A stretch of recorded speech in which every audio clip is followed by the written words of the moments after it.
Every Saturday night, for the better part of 6 years, an entertainer walked out onto a Miami Beach soundstage and told the country the same thing. This was the sun and fun capital of the world. Jackie Gleason had brought his variety show south from New York in the fall of 1964. And week after week, television carried that boast into millions of living rooms in cities that had never seen a palm tree. Records from the period put a dollar figure on what that kind of exposure was worth to the city. Reportedly several $1 million a year in publicity Miami Beach could never have bought outright on its own. For a city built almost entirely on visitors, that was the business model working exactly as intended. Hotel Row, the long stretch of pastel Art Deco buildings along Collins Avenue and Ocean Drive, had been filling in for more than a decade before Gleason ever arrived. It grew from a post-war wave of Americans who finally had the money and the free time to travel somewhere warm in February. Gleason's weekly broadcast didn't start that boom. It amplified one already well underway, turning a regional beach town into a name people in Cleveland and Buffalo and Cincinnati already felt they knew by heart.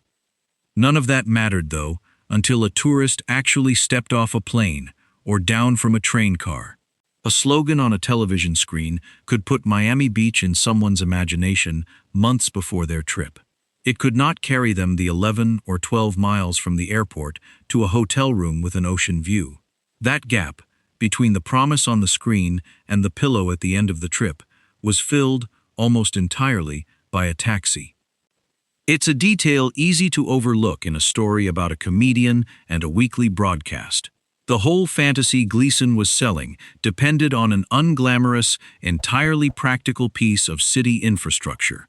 Every hotel along the Strip needed a taxi stand out front, marked and ready. Every arrival's curb needed a line of cabs prepared to load luggage the moment a flight let its passengers out into the Florida heat. Accounts from the era describe hotel doormen working in close, informal coordination with drivers, a relationship built on repetition and familiarity rather than paperwork. Because tourists arrived in waves tied to flight schedules and holiday calendars, never in any even rhythm at all. This episode follows that connective piece of the story, the taxi stands and hotel row runs, that turned a boastful television slogan into an actual vacation, one arriving passenger at a time. Through the years when a good part of the country believed exactly what a man in a loud jacket told them every Saturday night. A hotel taxi stand looked, to a passerby, like nothing more than a curb with a sign on it. In practice, it was a small piece of working infrastructure that both the hotel and the taxi trade depended on completely. City rules of the period required marked, designated stands rather than open curbside hailing outside the busiest properties, and hotel management had every incentive to keep a line of cabs visible at the entrance. An empty taxi stand told an arriving guest, wordlessly, that something about the property wasn't quite running right. Drivers who worked Hotel Row learned the rhythm of specific properties the way a regular customer learns a diner's breakfast rush. A hotel with an early checkout drew a burst of fares toward the airport before 10 in the morning. A property known for conventions produced sudden, unpredictable waves when a session let out. The stand itself functioned on a simple, unwritten cue. First cab in line got the next fare, enforced less by any official and more by the drivers themselves, who had every reason to protect a system that worked in their favor as much as anyone else's. The doorman's role in this arrangement mattered more than his uniform suggested. He was the point of contact between a guest who had just arrived from somewhere cold and a driver who knew, better than any hotel employee, which streets flooded after a summer storm and which route avoided the worst of the causeway traffic at 5 in the afternoon. A practiced signal, a nod, a lifted hand, a step toward the front car in line set the whole short transaction in motion before a word was exchanged about the destination. Airports and train platforms ran a version of the same system at a larger scale, with a taxi starter directing arrivals to the head of a longer line rather than a single doorman managing a shorter one. The mechanics were nearly identical either way. A fixed waiting point, a queue that moved car by car, and a driver whose job began the moment a passenger and a piece of luggage came within reach of the open trunk. It was not a complicated system. It did not need to be. It needed only to work. Reliably, every single day a plane landed or a train pulled in, for as long as Miami Beach kept selling itself as somewhere worth arriving to. Fleet colors and markings varied by company, but most hotel row drivers worked for one of a small number of established local operators rather than as independent owner-drivers. That gave hotel management a short, familiar list of companies to coordinate with, rather than an unpredictable mix of unaffiliated cabs competing for the same curb space, a detail that made the whole arrangement easier to manage on both sides of the transaction. A hotel stand driver's day on Miami Beach often started before the guests he'd be carrying had finished their coffee back home. Early flights brought early arrivals, and a cab positioned at the airport curb by sunrise had a real chance at the morning's first fare. A family flying in ahead of a week's vacation, luggage tagged and matched, still dressed for whatever colder city they'd left behind that morning. The route from Miami International Airport to the beach ran across one of the causeways connecting the mainland to the barrier island, a stretch of road that gave a driver a few uninterrupted minutes to size up a new passenger before Hotel Row appeared on the horizon. Accounts from the period described this ride as something close to a small ceremony for first-time visitors. The moment the flat gray airport gave way to open water on both sides, then to the first pastel hotel facade, then to a stretch of Collins Avenue that matched, almost exactly, whatever a television screen back home had promised them. A driver working this route learned to read a fare quickly. Families traveling with children moved at a different pace than a couple on a shorter trip, needing more time and more patience at the curb while trunks were loaded and children counted. Business travelers, arriving for a hotel convention rather than a vacation, tended toward shorter conversation and a faster, more direct route. None of it required much explanation between driver and passenger. A hotel name was usually enough to set the whole trip in motion, since every driver on the route already knew exactly where that hotel sat along the strip. By mid-morning, the airport stand had usually cycled through its early rush, and the taxis that had carried the first arrivals of the day were often back at the curb, waiting for the next flight to land. It's a pattern that repeated itself, with only small variation, across the entire tourist season. A set of arrivals timed to flight schedules, rather than any clock a driver could control, met each time by a stand of cabs ready before the first passenger ever reached the terminal doors. The rhythm belonged less to any single driver than to the system itself, built to absorb whatever the airport sent its way, one causeway crossing at a time. Train service added its own smaller rhythm to the same pattern. A passenger arriving by rail rather than by air moved at a slower pace altogether, often carrying steamer trunks rather than a single suitcase, and a driver working the station stand learned to expect a longer loading process than an airport curb ever required. Records from the period suggest rail arrivals made up a shrinking but still meaningful share of Hotel Row's early trade well into the 1960s, even as air travel steadily overtook it as the dominant way tourists reached South Florida. Not every fare on Hotel Row started at a taxi stand. Plenty of trips began with a raised hand on the sidewalk outside a hotel's main entrance, a tourist flagging down whatever cab happened to be passing rather than walking to the nearest official stand. Drivers cruising the strip between airport runs picked up this kind of trade constantly, especially at midday, when guests who had already checked in were looking for lunch somewhere off the hotel grounds, or a specific stretch of beach a friend back home had recommended. These midday fares carried a different texture than the airport route. A passenger climbing in from the sidewalk usually knew less about where they were going and more about what they wanted to do once they got there. Records from the era note that Hotel Row drivers were expected to double, informally, as a kind of local reference service, offering a restaurant name or a beach access point along with the ride itself. It cost nothing extra, and it built the kind of repeat trust that kept a driver's business steady through a slow week. South Florida's afternoon weather had its own say in how any given day unfolded. A clear morning could turn, within 20 minutes, into a heavy, fast-moving rain shower rolling in off the water. The kind of storm locals learned to expect and out-of-town visitors never quite saw coming. When it hit, hotel awnings filled with pedestrians waiting it out, and a taxi idling at the curb suddenly became the only dry way to get anywhere at all. Drivers who knew the pattern of these storms could often read the sky and position themselves accordingly, catching fares from guests unwilling to wait out a downpour that, more often than not, passed within the hour. Once the rain cleared, the Strip took on a different look entirely. Wet pavement holding the color of hotel neon a little longer than usual, the air suddenly cooler, tourists re-emerging from under awnings to finish whatever afternoon plan the weather had briefly interrupted. A cab pulling away from the curb in that moment was carrying, in its own small way, the whole rhythm of a Miami Beach afternoon. Sun, sudden rain, and a return to exactly where things had left off. Some of the busiest midday trade came from guests who had never intended to take a taxi at all. A rented beach umbrella left behind at the wrong stretch of sand. A forgotten camera at a restaurant from the night before. An errand that seemed simple until the distance involved became clear under the midday sun. Drivers who worked the Strip regularly came to expect these small, unplanned trips as part of the job, filling the gaps between more predictable airport and hotel stand fares with whatever a guest happened to need that particular afternoon.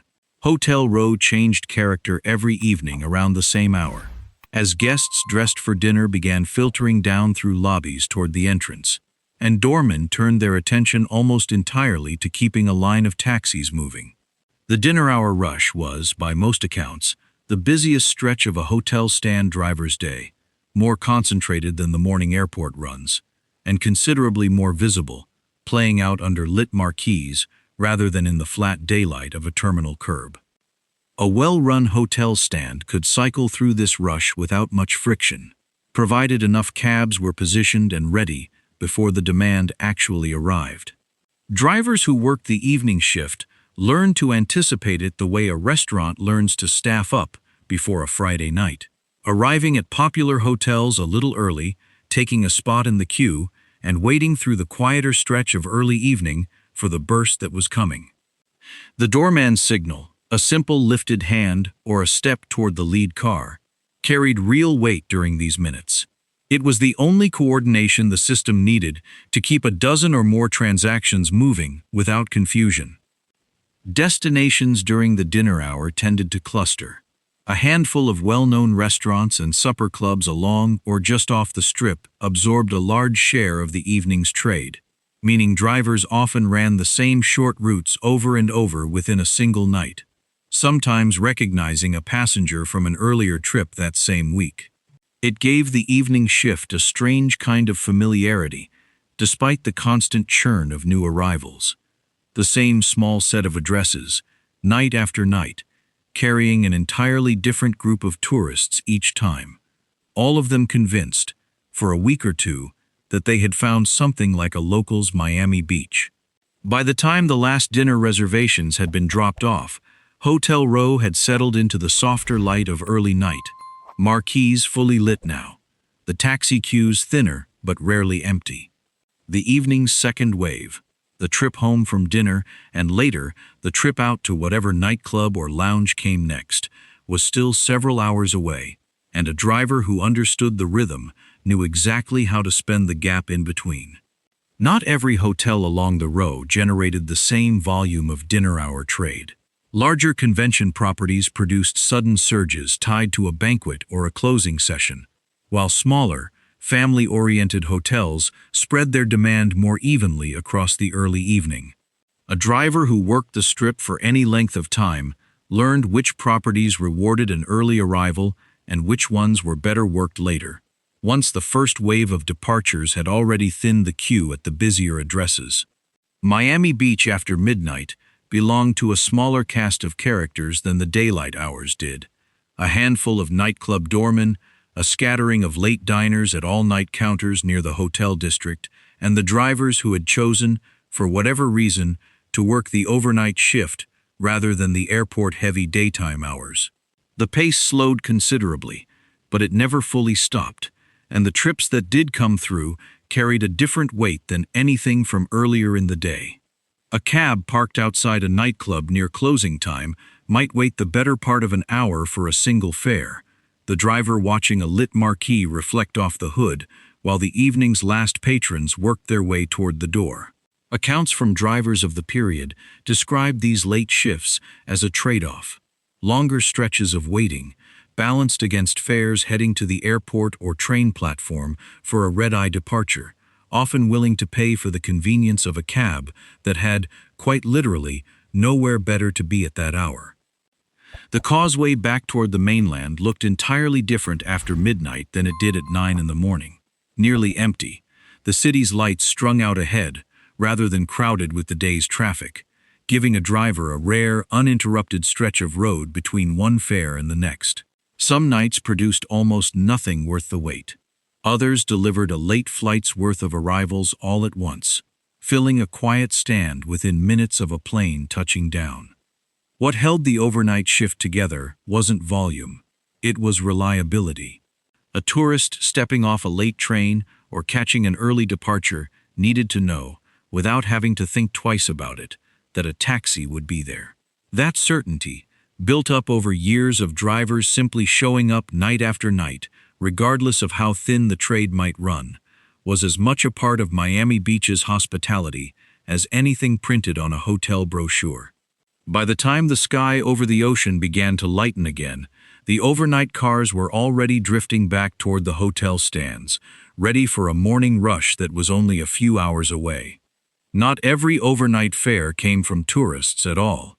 Hotel and restaurant staff finishing late shifts of their own sometimes relied on the same overnight taxis to get home, once other options thinned out after midnight, giving the late-night trade a second, quieter customer base that rarely appeared in any account written for vacationing visitors. A driver working these hours came to know the service side of Hotel Row nearly as well as the guest side. The kitchen staff, the late shift doormen, the musicians packing up instruments outside a supper club. A whole working population moving through the same dark streets the tourists mostly slept through. Behind every hotel stand pickup sat a layer of regulation that passengers rarely thought about and drivers could never afford to ignore. Miami Beach, like most American cities of the period, required taxis to operate under a city-issued permit system, with fares set by a posted meter rate rather than negotiated on the spot. A structure meant to protect tourists from being overcharged in an unfamiliar city, and to give the local taxi trade a predictable, defensible set of rules to operate within. This kind of permit system looked different from city to city. New York's medallion structure, tightly capped in number and transferable at real cost, produced one particular kind of taxi economy, scarcity built into the system by design. Miami Beach's seasonal tourist trade called for something with more give in it, a fleet that needed to expand for the winter season and contract again once summer's heat sent much of the tourist crowd back north. Records from the period suggest city licensing here leaned toward accommodating that seasonal swing rather than fixing a hard ceiling on the number of cabs allowed to operate, though the exact mechanics varied as city ordinances were revised across the decades. A driver's relationship to this system was mostly invisible in daily practice. A permit decal on the windshield, a posted rate card on the dashboard, a paper trip log filled out across a shift. What it protected, in practice, was trust. A tourist stepping into a cab for the first time in an unfamiliar city could reasonably expect the meter to reflect a fair, regulated fare, rather than whatever a driver decided to charge that particular afternoon. That trust mattered more in a tourist economy than almost anywhere else. Miami Beach's entire pitch depended on visitors feeling, from the moment they landed, that they had arrived somewhere that had its act together.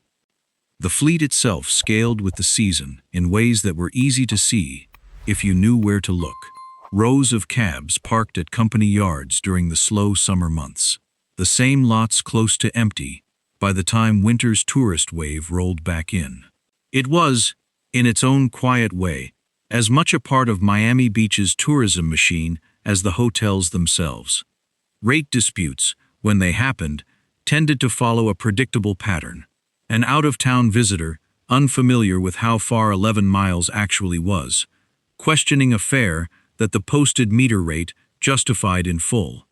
Drivers who worked Hotel Row regularly learned to head off this kind of friction before it started, mentioning an approximate fare at the start of a longer trip rather than waiting for a surprised reaction at the end of it. It was a small courtesy, but one that mattered in a city whose entire tourism economy depended on visitors leaving with a good impression rather than a grudge. The Hotel Row taxi stand that carried Gleason-era tourists from the airport to their rooms didn't disappear all at once. It faded gradually, the way most working systems do, as the decades that followed brought changes neither the drivers nor the hotels could have fully anticipated from where they stood in the 1960s. Larger jets, different travel patterns, and eventually, digital dispatch systems that would have looked like something out of a science fiction serial to a driver working an evening shift on Collins Avenue. What that era left behind wasn't really about the cars themselves, durable as they were. It was the arrangement, the doorman's signal, the driver who knew the causeway traffic patterns better than any map, the unwritten queue that somehow managed a decade's worth of arriving tourists without much formal enforcement at all. It worked because enough people, on both sides of the transaction, showed up and did their part reliably, night after night, season after season, for as long as Miami Beach kept broadcasting its promise to the rest of the country. There's something worth remembering in that kind of quiet reliability.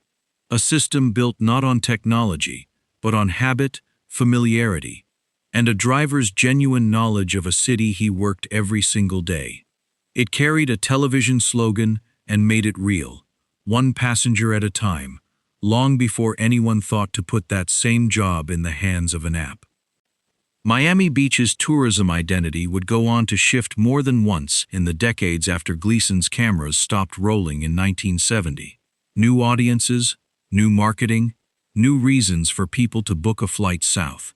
But the basic function the Hotel Row taxi stand performed never really went away, even as the vehicles, the companies, and eventually the technology behind them changed almost beyond recognition.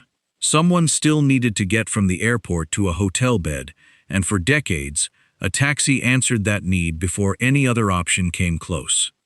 The doormen who once waved cabs forward, the drivers who learned every hotel's checkout rhythm, and the tourists who trusted a metered ride to get them safely from an unfamiliar airport to a hotel room they'd only seen in a postcard. All of them were part of something worth setting down accurately, before the details fade any further than they already have. There's a subscribe button just below this video. It's a small action, but it tells us that stories like this one are still worth remembering. If the history of American taxi culture interests you, consider subscribing to the channel. And let us know in the comments. Do you remember a hotel doorman waving down a cab for you? What city's taxi stands do you remember best?